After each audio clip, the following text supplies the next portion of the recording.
ESPN's Alexi Lalas, who was a Serie A player and American international, had an interesting topic on his podcast today and spoke primarily about Americans not being able to find playing time in MLS. And there's a lot of parallels between the crises in Italian football and American soccer. One of them is the lack of playing time or ability to break through in the respective leagues.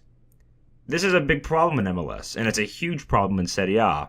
And the past 10 months have seen a relentless back and forth, just tirade from all sides on what the next step should be after missing out on the first World Cup in, since 60 years for Italy.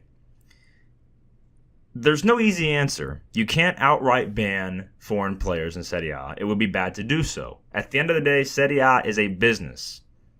Their focus is not to rebuild the Italian national team. It was a byproduct. In the past, it was natural to select Italian talents. It was easier. It was more economical than going abroad. It was easier because you didn't have to. A scouting process for a player involved going abroad.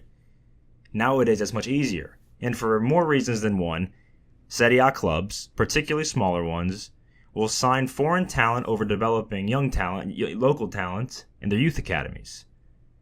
We see this now with Atalanta, who has a massive amount of youth academy players in the Italian national team in the senior level, but there's not a lot of Italian players on the senior roster. Here's the question I have, and this is the biggest, I guess, food for thought: is Italians, the youth academies continue to push out players who compete at the youth levels.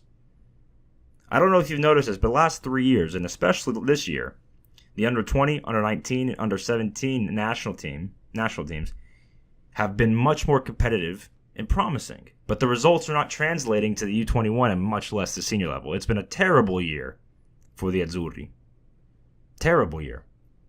And this is a process going to take several more years to rectify.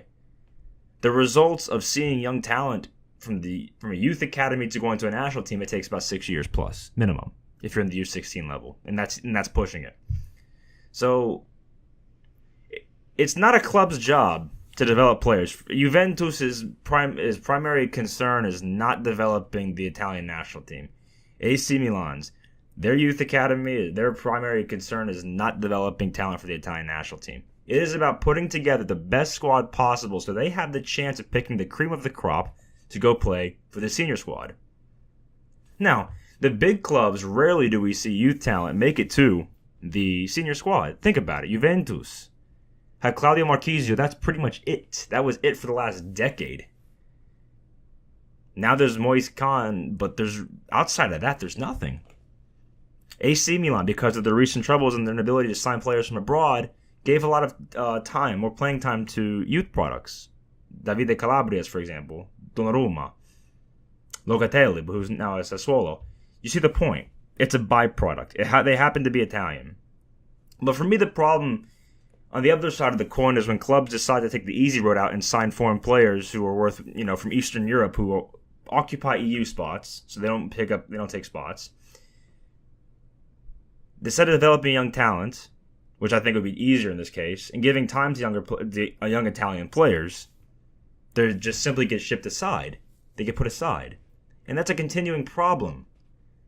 This is why there is this fence at the U20 level, between the U20 level, the U21, and the Senior Azzurri. There is this invisible fence where players just cannot develop. In Spain, they don't have this problem. Isco and Asensio became big players. Italy has Verratti, but that's about it. There's no big players anymore. There's no big Italian players.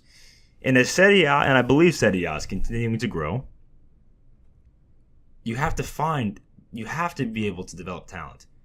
I don't believe that Italians have all of a sudden forgotten how to play football. I just don't believe it. It's a systemic problem. And everybody in Italy continues to point fingers at each other rather than come up with solutions. We get further and further behind. It's not going to be fixed by 2022. It just won't.